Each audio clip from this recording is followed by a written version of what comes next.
So let me ask you this: what got you onto this? I think you were listening to somebody. Who were you listening to? Well, it's just YouTube channel called Essential Salts. Essential salts. Yeah, I forget the guy's name. I've seen him on some other podcasts. He looks like a real basement dweller, but kind of almost like scraggly comb So over and how would he compare to like somebody like Uber Boyo? so Uber Boyo is almost a like it's almost a performance. Like his videos are kind of I don't know. Like they're an actual like almost like a performance. It's like he Produced. were yeah. Well, no, it's more like he was on a stage or he's playing Oh, a character. Like he's that performing. actor. Yeah. So it's not so Like much of he's an. kind of an actor. He used to be a singer and really so he's kind of has that vibe. This guy is just a guy sitting it's more just an essay where he's just like this is Oh, or it's just a podcast with one guy. And there's some pictures, what's but what, he mostly just reads stuff. You don't what's ever see him. It's mostly just pictures of what's the stuff. name of the guy? I forget. Ah, Oh, his channel's called Essential Salts. He does a lot of stuff on a lot of philosophers. do you know how old of guy are we talking about? He looks to be in his mid 30s. Educated? I mean, okay, I that would was assume so. Like he talks a lot. Like it's about It's not just Nietzsche he talks about, but like like he did he talks just about Jung and Schopenhauer, like a do lot you of think do you think philosophy. he read a lot or do you think he's got a degree? You know, I read about him somewhere and I forget. I Let me go get forget my phone. what his education is, but I could pull it up. Let's see.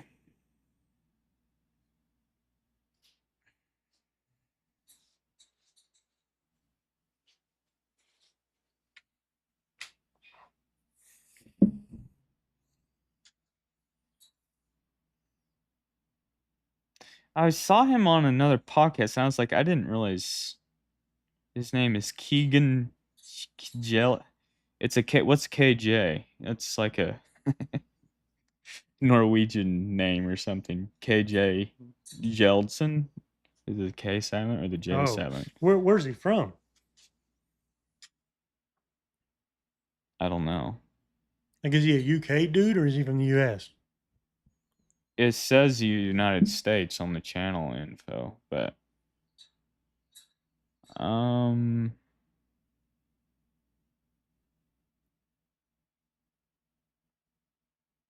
Doom metal guitarist yeah, there's and a host of the picture. Nietzsche podcast. Oh, he got a podcast. Yeah, I didn't know. Like everything is essential salts, but he does like his Nietzsche podcast. I'm not sure. Oh, there they are. There. He looks kind of definitely a metal band guy, but see, I've only listened to like 2 episodes of it. Hang on, I thought the Nietzsche podcast is not just about Nietzsche. Like there's a holy cat. Okay, I didn't realize there's so much to it. I see. Yeah. Anyways,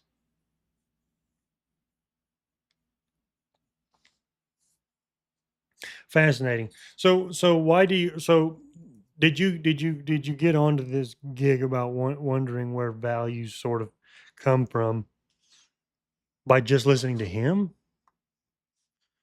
or is this something you've been wondering about otherwise? yeah. I mean, let's see. How would I track this back? I don't even know. Uh, yeah.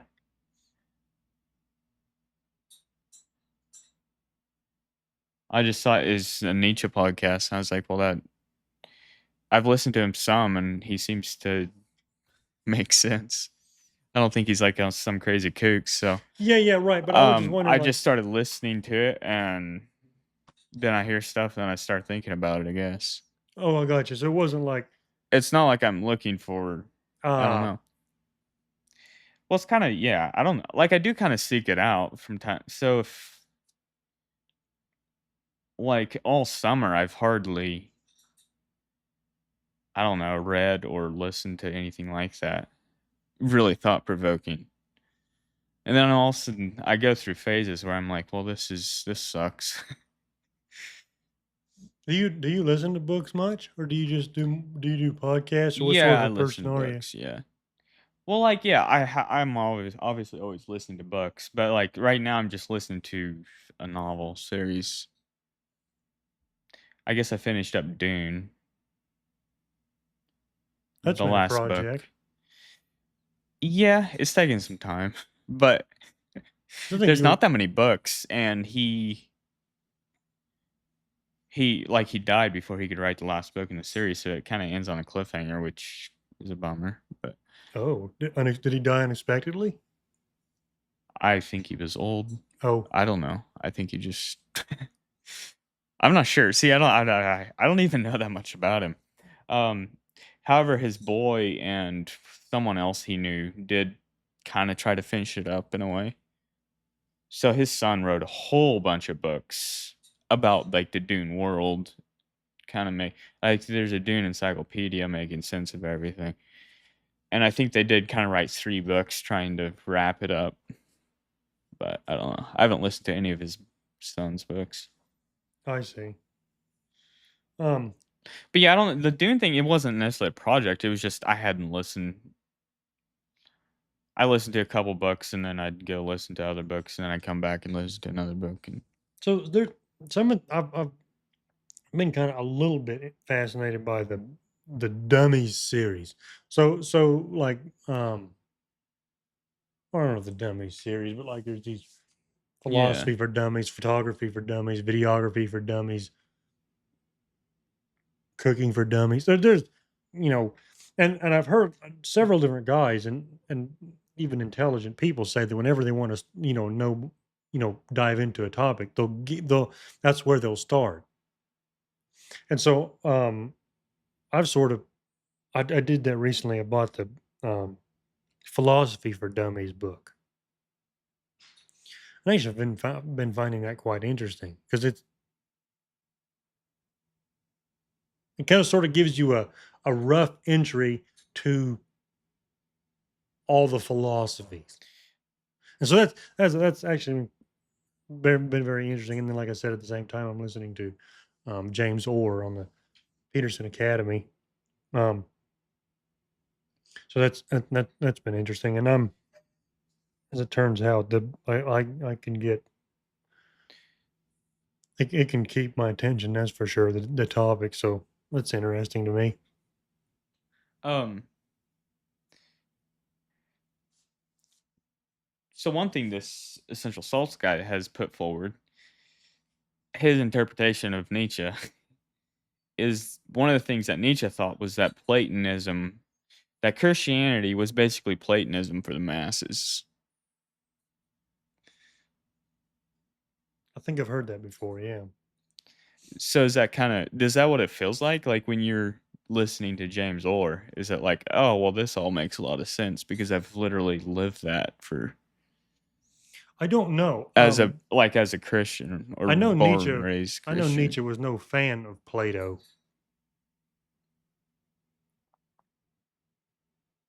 and I don't really know. Unfortunately, I don't really know the criticism.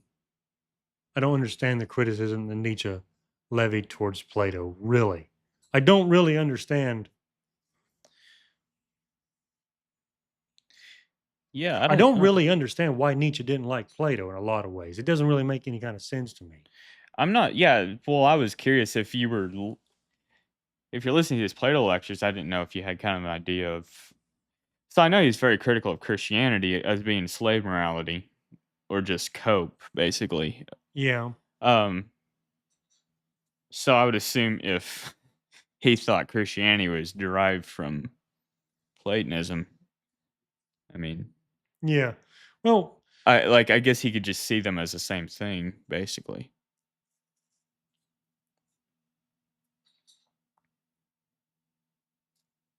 it's interesting. Um, One of the things that Nietzsche said was that a philosopher's philosophy is merely a confession of him. But he failed to take himself into account when he said that.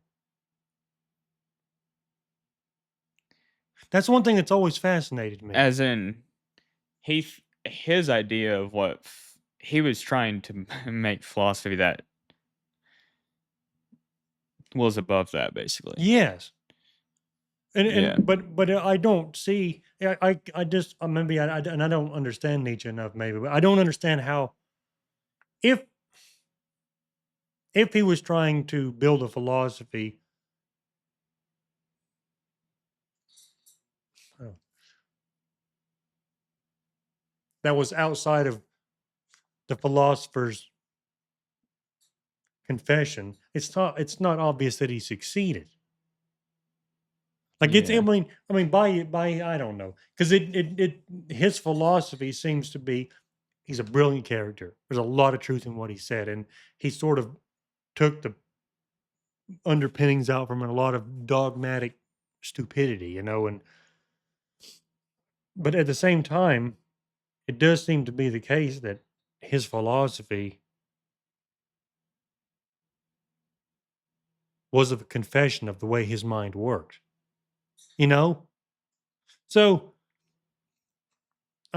like in one but way, like was I that don't what he think was trying to do? Like, was that not a yeah, I don't know. I guess I hadn't thought of that too much. I just figured it was a confession of who he was. Like, his philosophy was who he was.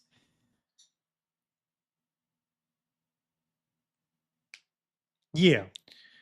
Or where you get is it something he put forward that he wanted to go beyond that or not Oh, be that? He didn't want his philosophy to be a confession of who he was, basically. oh boy. Unfortunately, it's been too long since I've. This is a project I worked on a long time ago, and unfortunately, I'm too far away from it by now, and I don't remember. I don't know that, to be honest. I mean, yeah, because I've heard that said, but I don't know the broader context. Was it a negative thing? Like, Yes. okay, like it's very much a negative. Like, don't do that. Don't be that guy. Yeah, yeah. He thought most Yeah. philosophy was baloney. Huh. um, but I don't like. But one of the things I don't really understand is,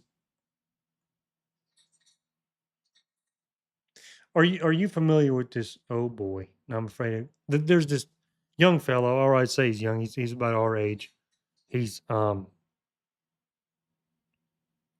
been on YouTube for a while. Been toying around. So he moderated the sort of debate between Peterson and Dawkins. Alex O'Connor. O'Connor. Yeah. S- he's a fascinating character. So he said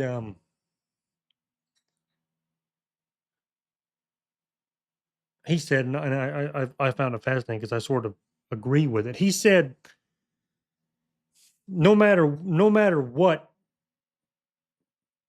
a person says, the figure of Christ is a fascinating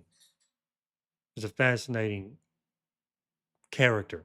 And he said he was talking about the fact, look, if you took someone like Churchill and took everything that was written about Churchill,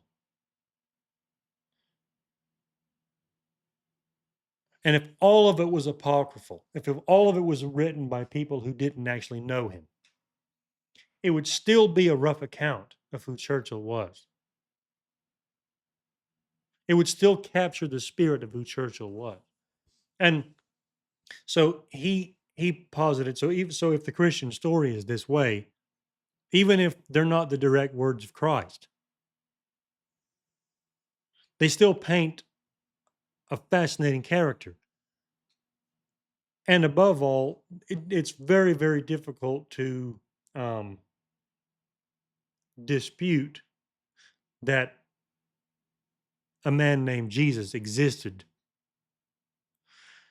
And so if all this is the case,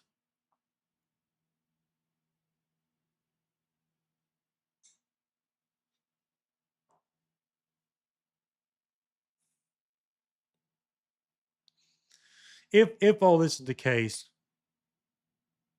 I do think there's something to be said for the ideas that Jesus or the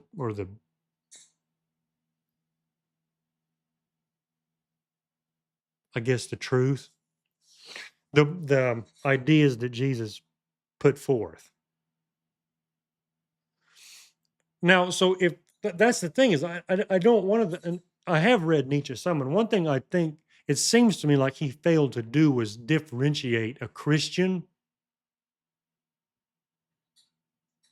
from a religious dogmatist. He sort of seemed to conflate the two. You know what I mean? I guess I don't know how much Yeah. of him you've read, and I haven't read enough of him, but and that I don't in a lot of ways I don't think he gave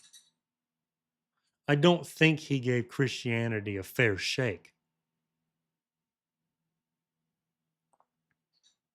Again, I mean, Yeah. I'm not criticizing all of what is Nietzsche. The fact that he predicted the bloodbath that is the 20th century, however long before it actually happened, is an incredible work of genius. So we can't. There's no way I can discredit who he is or what he was capable of. But he, and I think I understand why he levied the criticism of Christianity that he did, because I've got my own beefs with the religious dogmatism for some of the same reasons we've talked about in the past, that people have this, like I said, people seem to have this ability to believe, attach themselves to beliefs without the necessity of them being grounded in reality. And so whatever they're handed, like what you talked about, the question is why do they believe them? And it seems to be for the sake of the perception of safety or comfort or Yeah. whatever. And I do think the need to feel safe is incredibly important. And I just had this idea now, and I don't know what I don't know if maybe the feeling of safety is one of the biggest enemies of finding true meaning. Maybe nihilism isn't the worst thing there is, because the nihilism, I mean, maybe I'm not giving. I don't know what is nihilism. Maybe being hopeless is better than than feeling safe. Because if you're feeling safe, maybe that's the Christ-like lukewarm. You know what I'm saying? Whereas if you find a man who has genuinely found his purpose, like when you see a man who found his purpose, you see a man. A s There's the talk of being single-minded. This man is single-minded. All of his efforts, every area of his life, his relationships, his friends, his finances, everything is toward a singularity. And there seems to be quite a difference between that guy and a person who's sort of pursuing safety, because the people who pursue safety squabble. Anyway, at this point, I'm going on and on. Yeah. No, it's great. I don't know. Yeah, I mean, I think yeah, safety is what caused the Third Reich thing. I think that was pursuing safety. What or that is fascism actually Mm. is pursuing safety in the extreme. It's the idea of not letting the Oh, outside in this is like interesting. it's So, do you think that's what this Nick Fuentes character, is that what is if a guy follows his philosophy, is that what he's sort of pursuing as safety? See, I don't know him well enough. I not don't really quite. understand what So he's in the I pursuit don't of. think so. And maybe I'm wrong, but ha- it gets kind of delicate like to actually differentiate what he's saying. So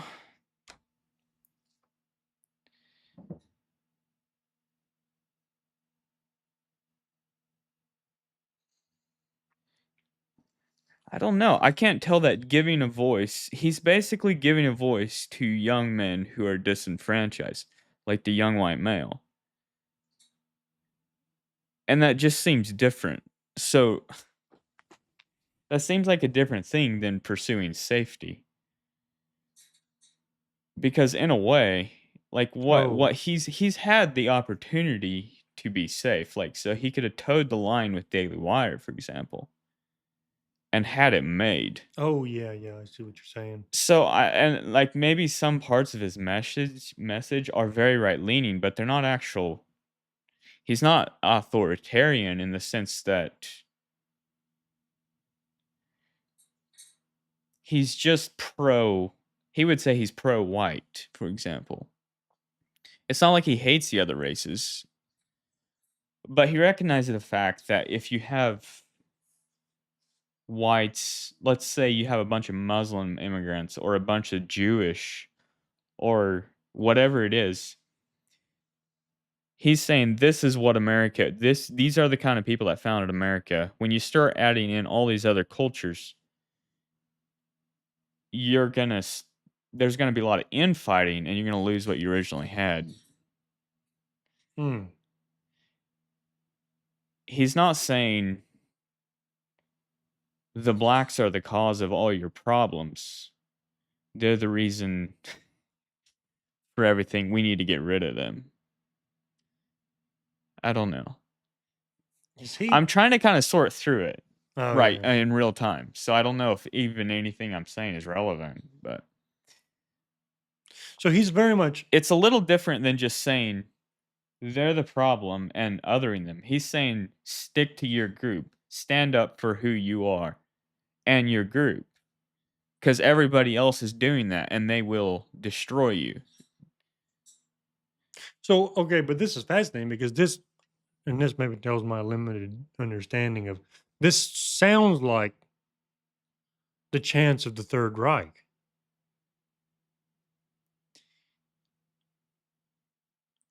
And that's not maybe fair. Yeah, no, that's a great question.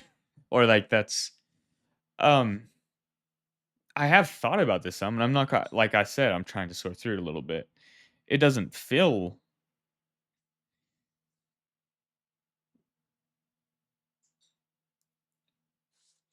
he's not trying to suppress the things that he disagrees with or the things that Yeah, that's true.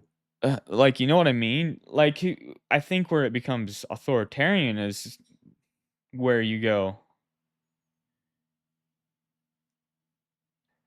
like we need to get rid of the Jews. He's just saying like with the Jewish thing where he's like we have people running America who are whose interest is keeping is they want the best thing for Israel. However, they have a lot of power in America. The best thing for Israel isn't the best thing for America. He's not saying we need like Israel should not exist because Yeah. he's not saying their cause. He's just saying they can do their thing. And in fact, he respects the people who are standing up for themselves. Does he? Does he Like he make? would say, yes, if you're Jewish or if you're an Israel person, stand up for your own people. Does he make any speculation about what they're up to? Like, what's Ben Shapiro up to? So here's the thing with being raised Jewish. I think most Jews are terrified of the Holocaust. Like they've been raised with that. It's recent enough. They've been raised with those stories. And I think most Jews know someone like probably the great grandparents were, I don't know, gassed. So they live with this just urgent fear of that happening again. That's why they're so sensitive. So they get into power and they're fighting anti-Semitism. You have the liberal Jews who are like, let's just accept everybody. That's their way of combating. Their thinking is if you get woke, if everyone's equal, if you give all the minorities a voice, there'll never be another Holocaust, for example. Hmm. But that's how he would, from what I've got, from what I've heard him say, that's even what Israel's all about is safe haven for the Jews. They don't want another Holocaust. They're terrified of this happening. Jews have been persecuted throughout history, and they're doing everything they can, even if it requires throwing the U.S. under the bus to keep themselves safe, which is kind of ironic. Like, in a way, So, like, it's almost subconscious for them. Like for Ben Shapiro, it's more you of would a say, yeah, like even, and one it's thing a that makes him so effective is the Holocaust can even unite seemingly like you could have your woke atheist Jew and Ben Shapiro, and they'll get on the same page on a lot of core issues because they're both scared of the same thing. so you that's interesting. So at the core motivation of both of them is the core motivation of both of them fear? Yeah, it's protecting their own kind, which, I mean, that's fairly natural, right? I Yeah, yeah. mean, and that's just what Nick is saying with white men. He's saying we need to have that urgency a little bit because Oh, we will get annihilated, and we are getting annihilated. oh, that's interesting. Okay, Like, in that fact, actually white, makes like, sense. whereas, but he's not saying we need to repress the Jews. He's just saying get them. I don't know. There is this. He's not like for censorship. So what has happened to him is he's got suppressed. Like, you could say he's been treated kind of like, it's kind of ironic. It's almost like how Hitler treated the minorities, where he'd like suppress them, or the Nazis, or with the German people. Need a They sparkling actually, water? what's that? Need a sparkling Sure, water? yeah.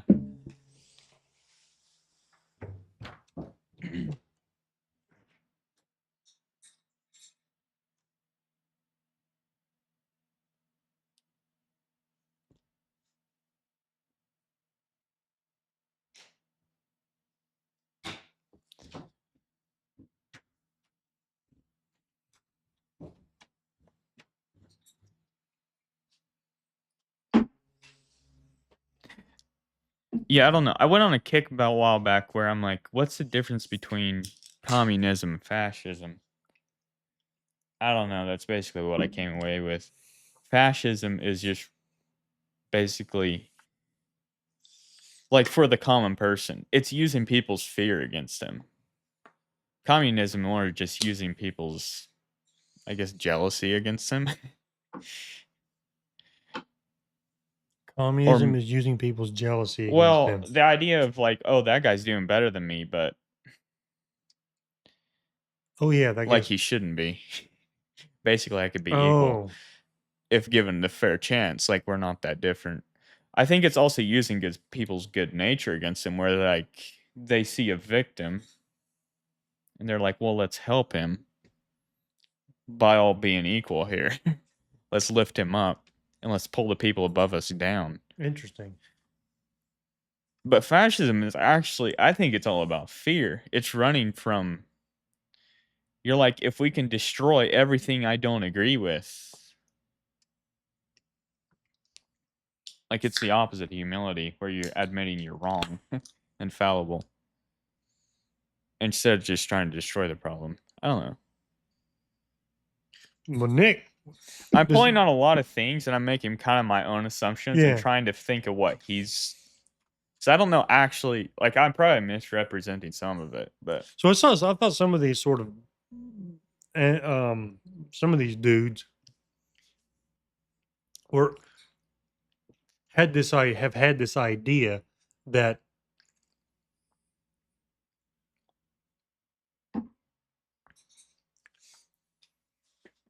the question is what motivated the Germans to take out whatever their problem were whatever their problems were on the Jews. What motivated that? And if you apparently if you ask these AIs things like that, it's like it was purely un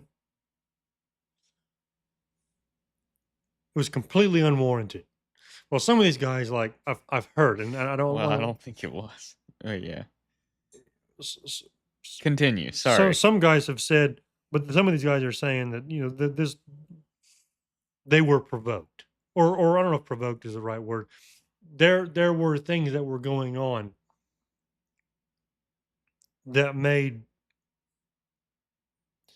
the Germans' actions reasonable against them, but we just don't hear much about that. Uh, So, what were those things? Do you know? I guess I I should don't. ask Nick myself. So I mean I get the fact that I mean, okay, look, even if the even if the Jews were doing things in Germany against the betterment of the, or even if the Jews were doing things at the cost of the German people, at the cost of the affluence or the well-being of the German people, I'm not the right answer to that problem isn't kill them. yeah, and I think that's most. But at See, the like, same why do time, you feel the need to clarify that? Like, I wouldn't assume you meant that. You know what I mean? And that's something that Nick he doesn't necessarily fit. Like, well, like you don't need to clarify that to me.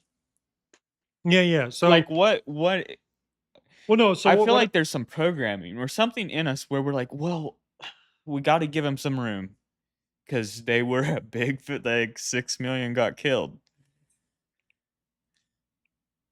No, I don't. I never mind. I think you're making a point. I don't think you were trying to. Well, I was just trying to understand. Yeah. But there's a I've heard that there's an Like, argument about whether the actions of the yeah. Nazis were Like there provoked. was a reason. Yeah, Okay, but I mean, it doesn't take a lot to get there. Where if it's like even now, you have like Jews run the media. Like most media companies go back to them. All the Hollywood stuff, it's got Jew backing. Now, they aren't necessarily religious Jews. Like you have your different varieties of Jews, and they don't get along necessarily. However, when push comes to shove, they'll all kind of band together, which makes them very powerful, right? Like when Trump won the election, he had everybody on the right in a big way. Now everybody's kind of fighting. yeah, You see what I mean? Like all these people with differences. Now, it doesn't take much if you're a country and you have this in group that is kind of in the elite circles, and it's pretty easy to say it's the Jews. Like there's a net, they're all under one name. They run a lot of the media. They fund a lot of our fund. There's a lot of lobbying in Congress by them. yeah. But okay, fair enough. But like, It's really easy to go. It's really easy to pin all your yeah, problems on them. okay, yeah. I And in see. fact, some of them are true. Yeah, Like some of it is true. Like USS Liberty, where apparently Israel bombed and killed American sailors, yeah. and like it went around afterwards machine gunning them. It doesn't take much of that, and you got a pretty good. Well, that was my question. Was my next question was, it's like America first. I'm on board with this Yeah, idea, but how far are we? Like, so now we've got this sort of awareness coming on that the Jews are infiltrating America, and they're not necessarily America first. But like, how far are we from? It just seems like a huge step in some ways to me from here to kill them all. I think it is in America. Like I don't think it's. I just don't think that's going to I mean, happen I think here. 80% of, But more than 99% of Americans would say, or 99% of the people that have an issue with Jews would, or that's a horrible thing. Anyway, 99% of the people who have the idea that the Jews aren't, we got Jews in America and they're not America first, let's ship them back to Israel. That's their thought. There might be the 1% who are sort of genocide, would just soon kill them all, but it's by no yeah. means the majority. So what I don't, So what if you have one that's a charismatic leader? well, that's what I wondered about. Like, so if was that all it takes, like one person in that 1% who's very charismatic, so quote unquote a 2016 or a 2015 Trump, is that all it would take? Because Hitler barely got into power, right? I don't know. Like when he whatever his election that he won, I'm pretty sure he barely won it. Oh wow, yeah, okay. So, but And his, like he might have even been a minority, but it was like, you know how like with political stuff, some of those countries yeah, you can be prime minister or get a lot of power. Like Canada, the prime minister doesn't even nearly need the majority of stuff. I'm not sure how they all work. Also, like I don't think most Germans were in the Nazi party even. Like they weren't fascists. Like that was just a political party back then, as fascist, which yeah. um But but the guy's but approval he rating came went to out of sight. power and then he was like really smart. Like he was actually a great man, you could say. Or very politically savvy. And the fact that he He was was able to, able to eliminate all the yeah. so in the peak of his day, what would have been his approval rating nationwide? High? Yeah. Probably not. I don't know. I have no idea. I mean, his rallies were huge, Yeah, true. but I But don't know it's like what, it doesn't take that. I mean, I don't know, right, because Trump has if you these huge have rallies. rabid supporters Right. who are going to show up, it can look different. But I don't know. Yeah. See, but here's also the thing. I don't think I should listen to some of his speeches. Were his speeches crazy? Like were they radical? The thing that drew the people in. See, unfortunately, I don't remember. I've heard the answer to this, but I don't Okay, remember. yeah. I'm going to ask I don't think it, Grok. Okay, what yeah. was Hitler's national ratings approve? What was Hitler's approval ratings in Germany? There we go. Edit. Add the.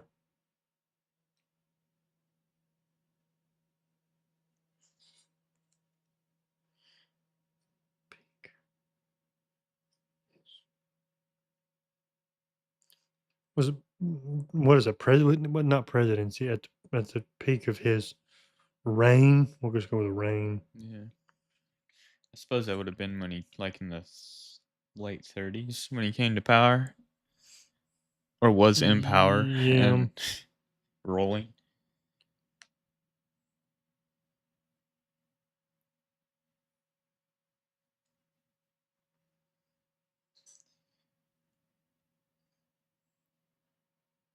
What's how do you say it? Plebiscite? Plebiscite? What's that?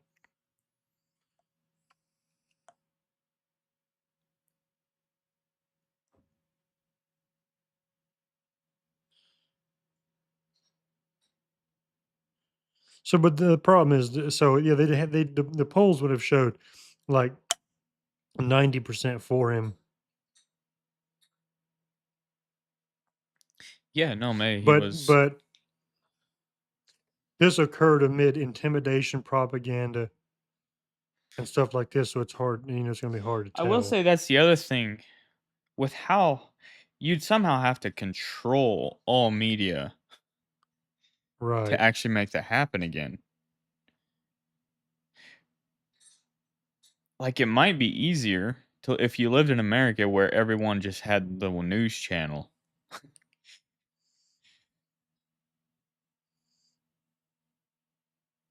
Like if a guy could get control of that, I don't know. But so no precise percentage exists due to the lack of reliable polling. But this says the qualitative consensus now points to the vast majority, likely 80 to 90% or higher, genuine approval among non-persecuted Germans at peak. That's There you go. high. That is. Here's the thing: were they on board with genociding the Jews? This brings Like, up, I don't think they were. this brings up one of the funniest things I've ever heard Theo Vaughn. You probably heard. He I said, don't know. "How this is horrible. How far did Hitler live from the Holocaust?"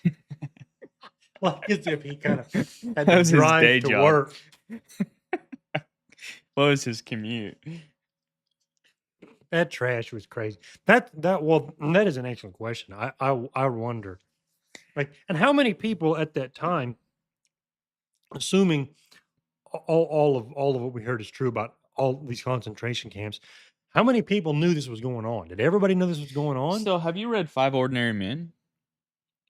Is that the same book, The Ordinary Man? Oh yeah, that is Okay, The Ordinary no, Men. well, only in it. Well, I'm just starting to listen to it, but and they're talking about all the massacres in very great detail. And there's a lot of insinuation. Like there's no like hard orders. Like we are out to kill all Jews. Like the language is kind of soft around it, and it's implied. And then they're getting the right people to lead the battalion, like the trusted people. I don't know. It's kind of interesting. Like I thought it would have been. I just thought like the Nazi war machine. Everybody was out to murder, but it's hardly that way. Like they had problems with the one commander just could hardly take it. Like he was always sick on the days they had to go shoot all the Jews. So I don't know. Like you could see where if you control media, the news, and you have all the right people who you can trust in the right places, like maybe you can make it happen where most people don't even really know what's going on. Yeah, I don't Or at know. least give them enough of a doubt to where they like, I would just not think about it. So what here? So I'm thinking about this now in I don't know. terms of, I'm trying to give my best case scenario for the German yeah. people, I guess. But This is a bit of an aside, but so one of the reasons I'm interested in going down this talking about this is so one of the things that I heard Nick say on the Tucker podcast was sort of toward the end. You know, they were talking about, so where are we in 5 years? And Nick said one of the things that Nick said was that in order to get this taken care of, what we got going on, and I think, and he was referencing this the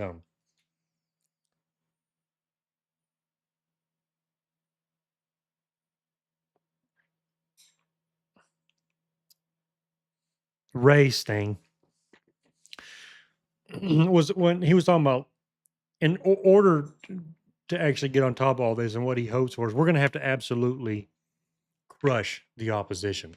He talked about he was a little frustrated at the fact that Trump or the current administration now is sort of being soft, like they're bringing too much publicity to this deportation thing.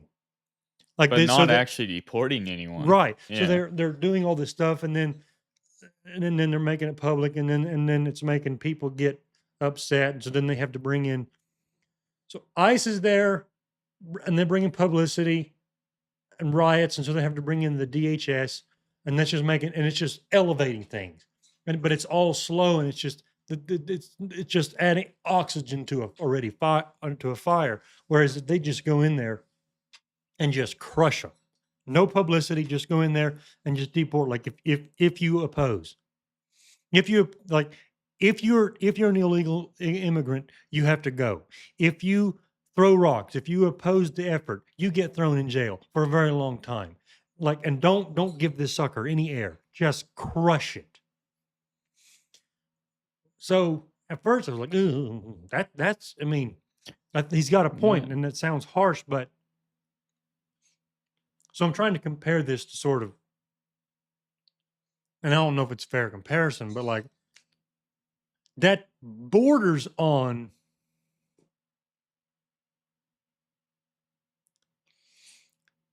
and maybe this is the liberal in me coming out. God, I hope not. But to what degree? I mean, this almost feels. I don't want to say fascist, but it. What is the word? Authoritarian, Yeah. where he's just like it's just. But at the same time, it's like we're not making. But then I thought, okay, look, Nick isn't making a case that we need to crush a class. Illegal. We're just trying to take care of illegal. Like it's not legal. You can't be here illegally. You can't oppose law. I mean, you can't be rioting and opposing, throwing rocks at law enforcement and hindering the work of people trying to stop illegal activity. Well, He's not yeah. making any. So, and what's like, now I'm starting to wonder if there's something wrong with me that I have some cautions about that because it's in one way it's self-evident that you have to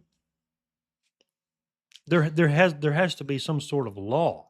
It's like conservatives don't know how to win. Like the liberals get power and they make a lot of stuff happen. Like they really further their agenda, whatever it is. Whereas this is according to Nick, like conservatives get in power and they end up just being soft liberals who are they're liberals 10 years behind the liberals.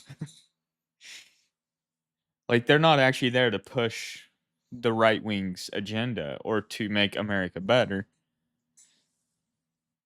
Yeah, I don't know, just to your point, I Yeah, yeah. guess. They end up just kind of lagging behind and they don't have the heart because they don't want to be seen as mean and maybe, I don't know. So, but that's it. But Yeah, it's like the role of the right wing is to regulate that. Like in a good system, you have the left wing pushing forward, but the right wing, when order is needed, you get order. yes, we're bringing Like things things, back. yeah. Like we're getting a little Literally, bring things crazy, back. That's the and we don't definition of care if you call us whatever. We don't care if you call us a Nazi. Like there's no shame in that. Like we're not. We're doing what needs to be done to bring order. Um, but that's one of his problems where on Piers, where I don't know if you listened to the Piers interview with Nick. with Nick Oh, Fuentes, okay, yeah. no, And Piers Morgan goes, "So how many people do you think died in the Holocaust?" Because he's like, "Oh, this is kind of a gotcha." Where and Nick says, "I don't know, let's say 6." He says, "I think it's going like." He says, "Honestly, I think we're a little low. It's probably 7 million, whatever." And completely sarcastically, which Piers missed, but later he's talking about that. He said if I had said, he said the whole interview just became a performance for me where he says everything was in bad faith. He says I knew whatever I said he was attacking me on. yeah, So he said the reason like he said that sarcastically. He said he says too many conservatives in that situation get kind of scared and they'll try to be like, "Oh yeah, I think the official like they'll try to moderate their beliefs." And he says when conservatives try to moderate their beliefs to sound better to a liberal, like liberals or the that woke mindset or whatever just thinks attack. It's like weakness. And it's like they try to that take you down. that is He an interesting says thing. That's an interesting point. so you just don't give it to him. Like there he was just going for soundbite. Like he says I was just going for the clips. Like cuz he says I knew the whole interview nothing would ever be discussed. All Piers wanted him to do was to admit to being a naughty boy and then Piers would be say shame on you. So like the whole interview nothing of it's very entertaining, but like if you want to learn anything about Nick or Piers, don't watch it. You won't learn a single thing about him. This is interesting because I'm starting to get a better grip of this whole thing of this bad white man thing. So, um, like people like that seems to be where we are is the white the white man sort of has white male has no rights. I'm thinking about this for me even personally because I've wondered how does this relate to me? So on a more personal note, think about the institutions that I'm directly involved with that I maybe have disagreements with or I don't see the same.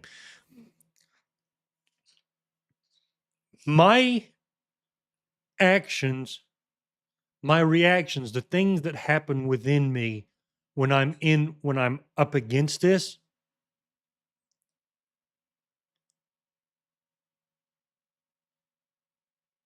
are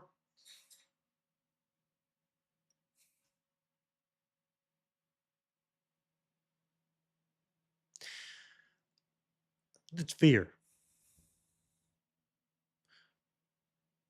So and I don't like and I haven't probably put in enough work. So luckily for me, and probably because it's I I'm aware of it and I'm getting older and like everyone as you get older the fewer fucks you give. But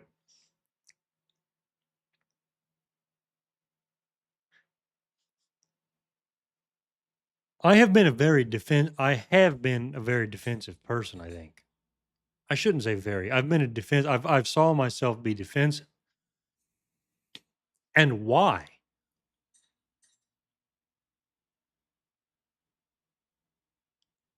Why be apologetic? I mean, so Yeah, like if why I try to have moderate? do what?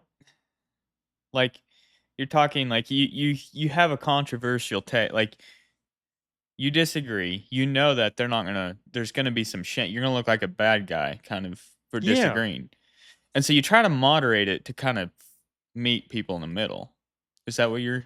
Well, incidentally, I haven't done that. Like outwardly, I haven't Yeah. done that, but Okay. inwardly, that's how I do feel that. Like this, it bothers me that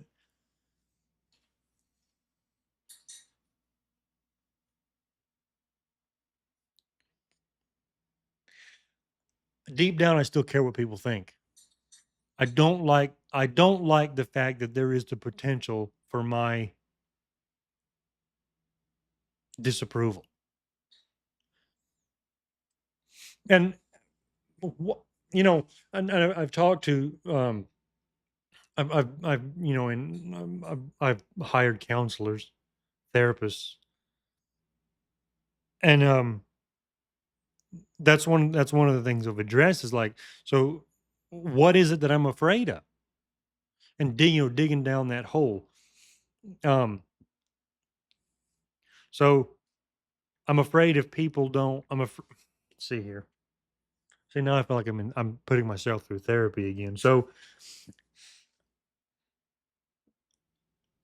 what is it that's causing the tightness when I'm in these situations? I think it's I'm tentatively going here because I'm not even sure if I'm right here, but I'm afraid of what people. I'm afraid of the judgment. I'm afraid the judgment is going to end in my ostracization.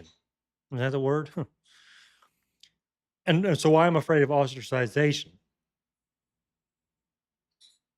Why am I afraid of being ostracized? Why am I afraid of being an outcast? Well, I think one thing is I think we're all no one wants to be alone.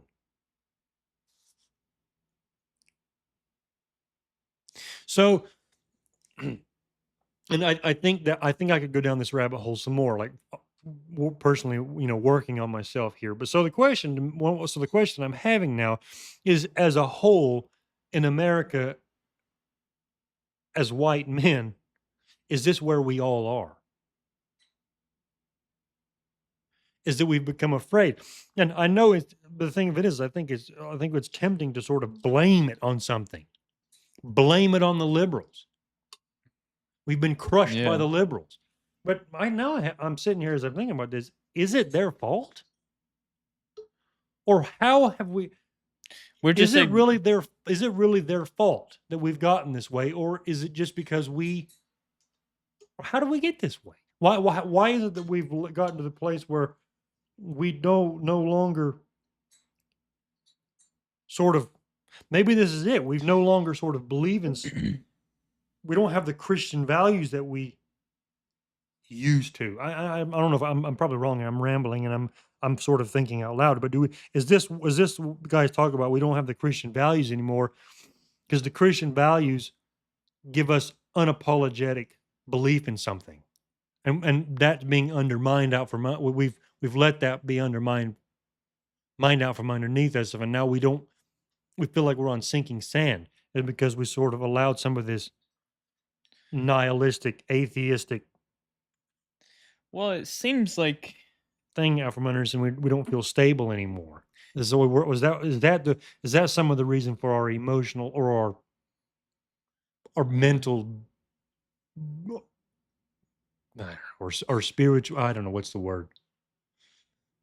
Our lack of certainty, especially in the conservative department. yeah, I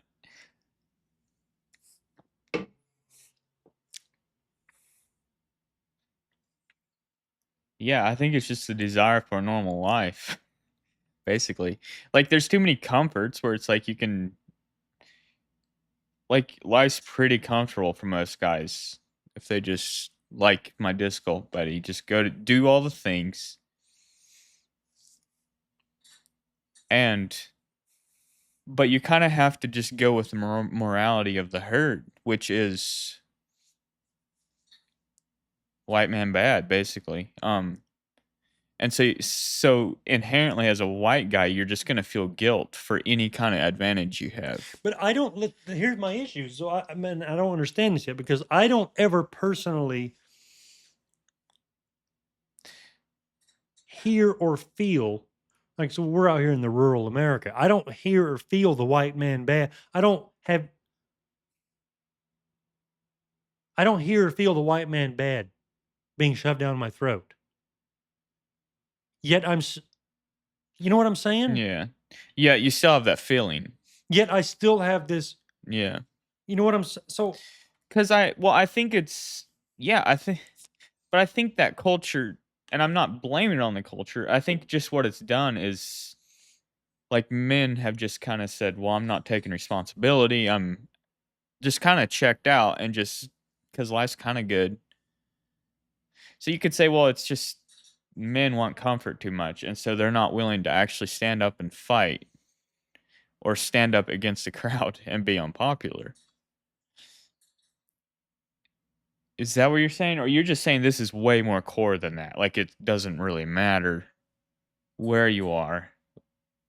It doesn't matter what the colleges do so much as your personal decision to take responsibility and to be fine with the consequences of, I guess, telling the truth.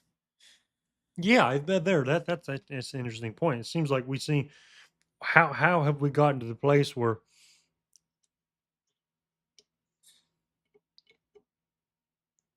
we seem to need to make apology for the truth. Like even But us in not, rural but like we can't just blame it on the liberals because yeah, this is even interesting. us who aren't around the liberals kind of feel that way. Yeah, because then so this seems to be the thing. This seems to be actually we seem to be rolling into into Peterson. Like this is his thing is like the answer to our problem is personal responsibility. But like I think what's happened, maybe men haven't taken responsibility. I don't know how the feminist movement even got started, but it's like maybe men that's kind of the natural I guess it goes back to the story of Adam and Eve where the guy just wants to kind of That's not my problem. Yeah, that's fair. Well, That's like these darn women. if it's in the Adam and Eve story, that means it's Yeah. existentially Like, I deep. guess that's basically what this is, right? Kind of.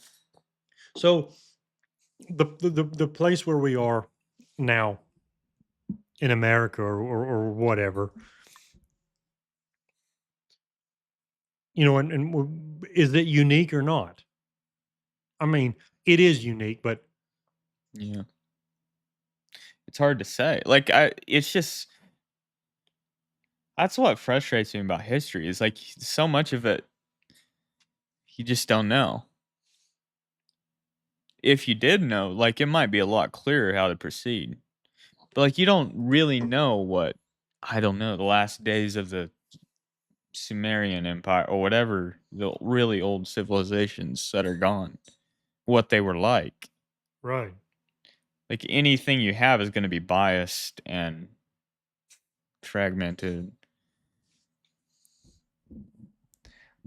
That's not really addressing the point, but I'm also wondering if I like the aesthetics of that mic straight up. yeah, I mean, I guess if it's in the Bible, like we have the Bible, that's a pretty good. How detailed does it get on like the children of Israel and all their, I don't know, where they kind of fell apart and then came back to God and then fell apart and then Oh yeah, like I wonder if yeah, some of those stories would have, I guess, the wisdom. that's true. Like we live, everything's getting faster and faster pace, and we seem to sort of live in like the people who lived when they built the cathedrals thought in terms of a lot longer than what we think of now. We think of in terms of to exaggerate 5 minutes. Yeah. And so maybe that is the thing is like what we're dealing with now. It is unique, yet this is the cycle. Oh, Maybe you're just saying it's accelerated. well, a lot In time. a way, we can see it happening. We could see Well, yeah, the bigger part of the cycle in one lifetime. Actually, that isn't what I was saying, but now that you say oh that, that is interesting. That there is some truth in that. I think like maybe the cycles are happening faster, and they're very different because we're technologically in such a different place. yeah. I mean, Well, I think technology just amplifies all that. yes, Like it's the same thing, just turned up. and makes everything quicker. Yeah. However, I am not nearly. Maybe it's because I'm not as old as a lot of the people I listen to on the internet, but I'm not nearly as terrified of artificial intelligence as what a lot of people are. That I hear like Tucker, he's just terrified of all this new of technology. Like listen to him Kind of talk to different interesting. guys, but I'm aware of its Yeah. possibilities for evil, but I'm also aware of the potential. Like I'm also aware of the fact that, or aware of like in my own life, you can look at a situation, and the situation seems absolutely impossible, and you can sit there and analyze that problem for days, hours, weeks, maybe years. And all at once, you give up basically. And all at once, a road through appears. And I think maybe that's partly why I'm not so terrified about artificial intelligence. Because even in its most frightening moments, even where we are as a country, in its most frightening moments, I think a path can appear out. However, I don't want to be naive about it. I mean, countries, institutions fall. Yeah. Yeah, I don't know. If anything would terrify me, I guess it's nuclear. Like Like the threat that of could actually just wipe out humanity. the threat of nuclear war. Yeah. Yeah, AI, like it's like, yeah, I guess I think that humanity survives it. Will I survive it? I don't know. But probably. I can't imagine future where AI actually I starve to death because it takes my I don't know. Maybe I do, but or I don't know what people are terrified with AI, but I don't know everybody either. kind of has their theory, I I guess. think probably I mean, if I had to guess, it seems like the majority of fear is that is that some bad actor will use it to take the upper hand and build things that can overtake us, or that the intelligence gets smart enough and it happens to look out for itself at the cost of humans. Like we, yeah, I which don't. I'm not like if it takes away if it takes away jobs. I mean, what what are the statistics show that so every 20 years I don't I got the numbers wrong, but no, the idea the principle remains that every like 800 years 20% of the jobs that existed 100 years ago don't exist, and we got new ones. And so I tend to think something like if AI takes over a huge portion of sort of administrative and office and work type of stuff, well, there'd just be something else to take its yeah, place. I think that humans it's the opportunity to be more human and less machine. Like you don't have to do computer things as a human. Right, Like you right. do human things, Right, yeah, that's actually a which is good kind of point. cool. Yeah. So that part, but I do.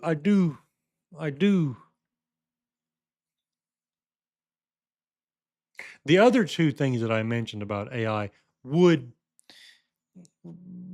raise some concern to me. Like, I do think there are possibilities. Now, I like Elon, but this man, if he was a bad actor,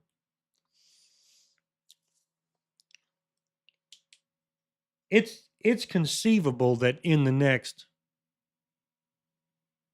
you know, before he dies, he would have a fleet of robots that would have the capacity to overtake any nation's army. That's crazy. The other thing with him is, with as smart as he is, he's terrified of AI, Right. right? Which is crazy because he knows it. So, like, if he knows what's going on and he's terrified, that's probably a bad sign. I don't know. For some reason, it just doesn't hit me in the gut. Like, it just doesn't get to Same. me.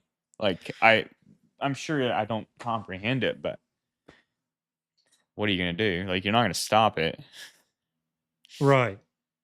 Um, but yeah, like I actually, to me, that seems like almost the most probable path is that eventually these tech guys are gonna rule. Like, I don't know, 200 years from now, does the United States exist and China and it's just gonna be tech Well, that's what guys PBD was running the world. PBD was talking about that.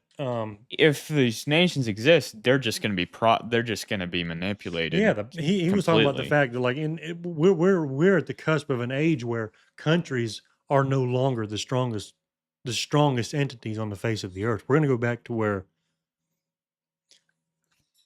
people we're going to go back to sort of he didn't I don't know if he explicitly said this, but we're going to go back to sort of age of kings where people have more power than countries.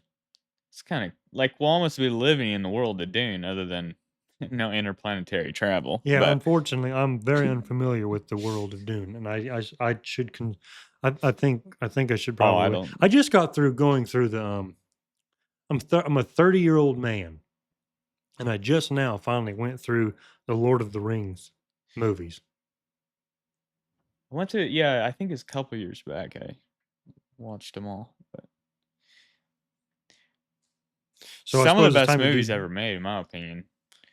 Even they're this, amazing. like, I think you could take the story is great. I know I was maybe kind of critical of it. Uh, the movies themselves are great. Like, if you just want to look at something amazing, the movies themselves are art. Like, they're incredible. I Um, that's the thing is I was shocked. Oh, go ahead. yeah. Sorry, keep going. Well, they didn't use any CGI. Like, those are all miniatures. Like, people built all that. Like, that's all real. Everything you see in the movies, I think, is real. I don't think there's CGI. I might be Holy wrong on that. cow! You should look that up for sure, for sure. So, what do you But mean by miniatures? like all the villages, like a lot of the scenes are built by people, like they're models.